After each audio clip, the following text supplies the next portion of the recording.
रात का समय था। शहर के बाहर पुराना रेलवे स्टेशन सुनसान पड़ा था।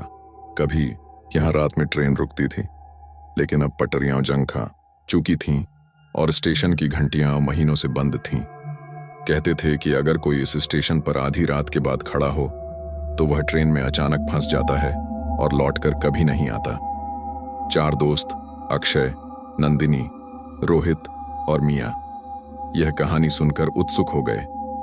वे तय कर चुके थे कि आज रात इस भूतिया स्टेशन की ट्रेन में सफर करेंगे, चाहे जो हो जाए। जैसे ही वे स्टेशन पहुंचे, ठंडी हवा और धुंध ने उनका स्वागत किया। ट्रैक पर अजीब सी चमक थी और पुरानी पटरी से किसी की धीमी धीमी आवाज आती थी। अक्षय ने कहा, शायद यह सब पुराने स्टेशनों की धूल और हवा है। लेकिन मिया ने महसूस किया कि कोई उनकी तरफ लगातार देख रहा है। उनकी आंखों के सामने धुंध में एक भयंकर आकृति उभर रही थी, लंबी, काली और धुंधली। रोहित ने हिम्मत करके पूछा, क्या यह ट्रेन आएगी? अचानक दूर से एक पुरानी भाप इंजन की आवाज गूंजने लगी। धुंध में धीरे धीरे ट्रेन की लाइट दिखाई देने लगी। ट्रेन की खिड़कियों से कोई भी इंसान दिखाई नहीं दे रहा था, केवल अजीब परछाइयां झांक रही थीं। चारों ने एक दूसरे की आंखों में डर देखा, लेकिन जिज्ञासा और साहस ने उन्हें ट्रेन में चढ़ने पर मजबूर किया। जैसे ही वे कदम बढ़ाए, दरवाजे अपने आप बंद हो गए। ट्रेन हिलने लगी। बाहर का स्टेशन गायब हो गया, सिर्फ अंधेरा और धुंध बनी रही। ट्रेन में चलते ही अजीब गंध फैल गई। दीवारों पर धुंधली परछाइयां दौड़ रही थीं। रोहित ने कहा, हमें यहां से बाहर निकलना होगा। लेकिन जैसे ही उन्होंने दरवाजा खोला, एक ठंडी हवा ने उन्हें पीछे धकेल दिया। मिया ने देखा कि खिड़कियों से लाल आंखें उन्हें घूर रही हैं। अक्षय ने टॉर्च निकाली और चारों ने ट्रेन के डिब्बों की जांच शुरू की। हर डिब्बे में केवल सफेद कपड़ों वाली आत्माएं बैठी थीं। उनकी आंखें खाली थीं, चेहरे पर अजीब सन्नाटा। एक आत्मा ने धीरे से कहा, तुम भी हमारे साथ चलो। चारों के पैरों के नीचे जमीन खिसक गई। वे चीखने लगे, पर आवाज हवा में घुल गई। ट्रेन अब तेजी से चल रही थी। दीवारों से हाथ बाहर निकलकर उनके चारों ओर मंडराने लगे। धुंध और अंधेरा ऐसा था कि किसी को रास्ता दिख ही नहीं रहा था। मिया ने जोर से मंत्र पढ़ना शुरू किया, जो उसने किसी पुरानी किताब में पढ़ा था। अक्षय और रोहित ने भी उसका साथ दिया। नंदिनी की आवाज कांप रही थी, लेकिन उसने भी हाथ जोड़कर मंत्र दोहराया। ट्रेन के भीतर हर तरफ चीखें गूंजने लगीं। सफेद कपड़े वाली आत्माएं चारों के पास आने लगीं। अचानक ट्रेन की एक खिड़की से एक लंबा, काला, धुंधला हाथ बाहर निकला। हाथ तेजी से बढ़ा और अक्षय को छूने ही वाला था, लेकिन मिया ने ताबीज निकालकर उसे हवा में फेंका। हाथ पीछे हट गया और ट्रेन धीमी होने लगी। दीवारों से खून टपकना बंद हो गया। धुंध कम होने लगी, लेकिन ट्रेन अभी भी पूरी तरह स्थिर नहीं हुई थी। चारों ने महसूस किया कि यह कोई साधारण ट्रेन नहीं थी। यह ट्रेन उन आत्माओं के बीच अंधेरे और रहस्य का माध्यम थी। जैसे ही ट्रेन स्टेशन के पास पहुंची, रोहित ने दरवाजा खोला। चारों बाहर निकले। स्टेशन अब खाली और शांत था, लेकिन उनकी आंखों में डर अभी भी जीवित था। वे समझ चुके थे कि यह कोई साधारण अनुभव नहीं था। यह भूतिया ट्रेन अज्ञात शक्ति और आत्माओं का द्वार थी। गांव वाले कहते हैं कि जब भी आधी रात के बाद कोई इस स्टेशन के पास जाता है, तो वह ट्रेन की आवाज और खिड़कियों में झांकती परछाइयां देखता है। जो भी साहसी ट्रेन में चढ़ता है, वह कभी लौटकर नहीं आता। अक्षय, मिया, रोहित और नंदिनी ने यह अनुभव जीवन भर नहीं भुलाया। उनकी आंखों में वही डर और यादें हमेशा के लिए रह गईं। भूतिया ट्रेन अब सिर्फ खंडहर और धुंध नहीं रही, बल्कि रात के अंधेरे और आत्माओं का प्रतीक बन गई थी। रात के समय स्टेशन के चारों ओर फिर वही धुंध फैलती है। सफेद कपड़े वाली आत्माएं धीरे धीरे पटरियों पर मंडराती हैं। कहते हैं, जो भी ट्रेन में चढ़ने की हिम्मत करता है, उसकी आत्मा भी इस अंधेरी यात्रा का हिस्सा बन जाती है। और इस तरह भूतिया ट्रेन का रहस्य हमेशा जीवित रहता है। जो साहसी इस स्टेशन पर आता है, वह केवल अनुभव ही नहीं, बल्कि अंधेरे, आत्माओं और रहस्यों के बीच फंसता है। रात की घनी धुंध में स्टेशन पर अब भी ट्रेन की सीटी सुनाई देती है। खिड़कियों से झांकती परछाइयां डर और चेतावनी देती हैं।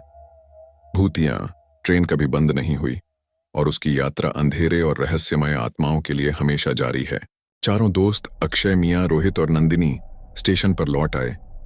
वे सोच रहे थे कि पिछली रात का अनुभव बस एक सपना था, लेकिन जैसे ही वे स्टेशन की ओर बढ़े, ठंडी हवा और धुंध ने फिर उनका स्वागत किया। ट्रैक पर हल्की लाल रोशनी चमक रही थी। ट्रेन की भाप की आवाज धीरे धीरे गूंज रही थी। चारों को समझ आ गया कि यह ट्रेन फिर से सक्रिय हो गई है। अक्षय ने कहा, हमें इस बार पूरी तैयारी करनी होगी। मियाँ ने पुराने मंत्र और ताबीज अपने साथ रखे। रोहित ने टॉर्च और कैमरा निकाले।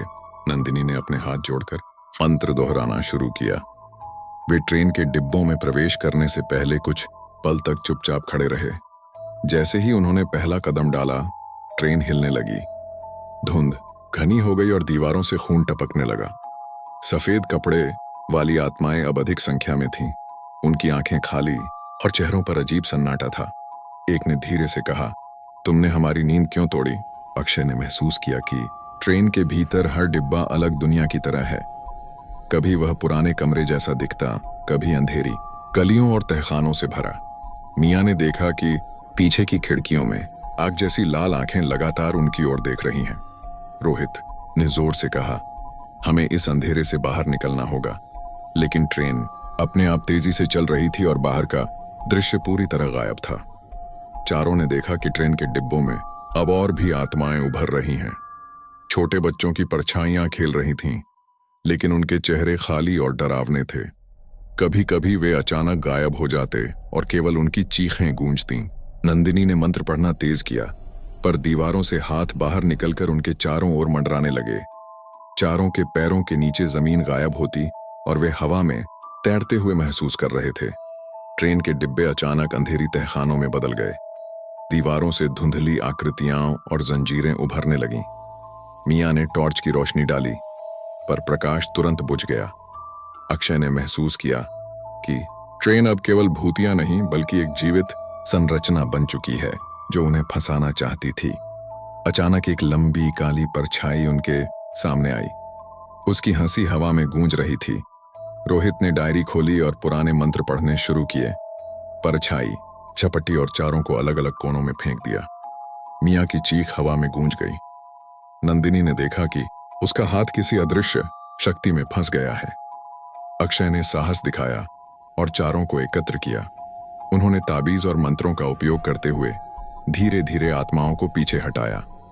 ट्रेन की गति कम होने लगी और धुंध फैलना बंद हुआ, लेकिन चारों ने महसूस किया कि ट्रेन का नियंत्रण अब उनकी पकड़ से बाहर था।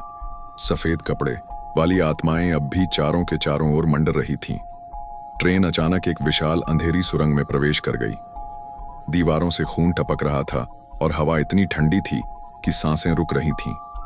चारों ने मंत्र पढ़ना तेज किया।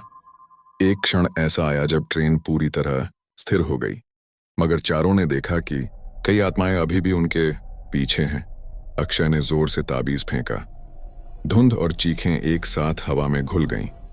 सफेद साड़ी वाली डायन फिर प्रकट हुई, पर अब उसकी शक्ति कमजोर दिखी। मियाँ ने मंत्रों का आखिरी पन्ना पढ़ा। ट्रेन की दीवारें हिलने लगीं और परछाइयां धुएं में घुलने लगीं। अंततः ट्रेन धीरे धीरे स्टेशन के पुराने प्लेटफॉर्म पर पहुंची। चारों मित्र बाहर निकले। अंधेरा कम हुआ और हवा सामान्य हो गई, लेकिन चारों के दिलों में डर अब भी जीवित था। वे समझ चुके थे कि यह ट्रेन केवल खंडहर और धुंध नहीं, बल्कि आत्माओं और अंधेरे का द्वार है। गांव वाले अब उस स्टेशन के पास भी नहीं जाते। कहते हैं कि ट्रेन अब भी कभी कभी रात में आती है। जो भी साहसी उसमें चढ़ता है, उसकी आत्मा हमेशा भूतिया ट्रेन में फंस जाती है। अक्षय, मियाँ, रोहित और नंदिनी ने यह अनुभव जीवन भर नहीं भुलाया। उनकी आंखों में वही डर और यादें हमेशा बनी रहीं।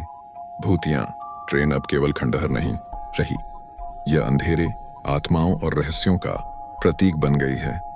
यह कहानी हमें सिखाती है कि कुछ रहस्य इंसानों के बस के नहीं होते। भूतिया, ट्रेन, अंधेरा और आत्माएं हमेशा जीवित रहती हैं, और जो साहसी इसके सामने आता है वह हमेशा उसके अंधेरे का हिस्सा बन जाता है।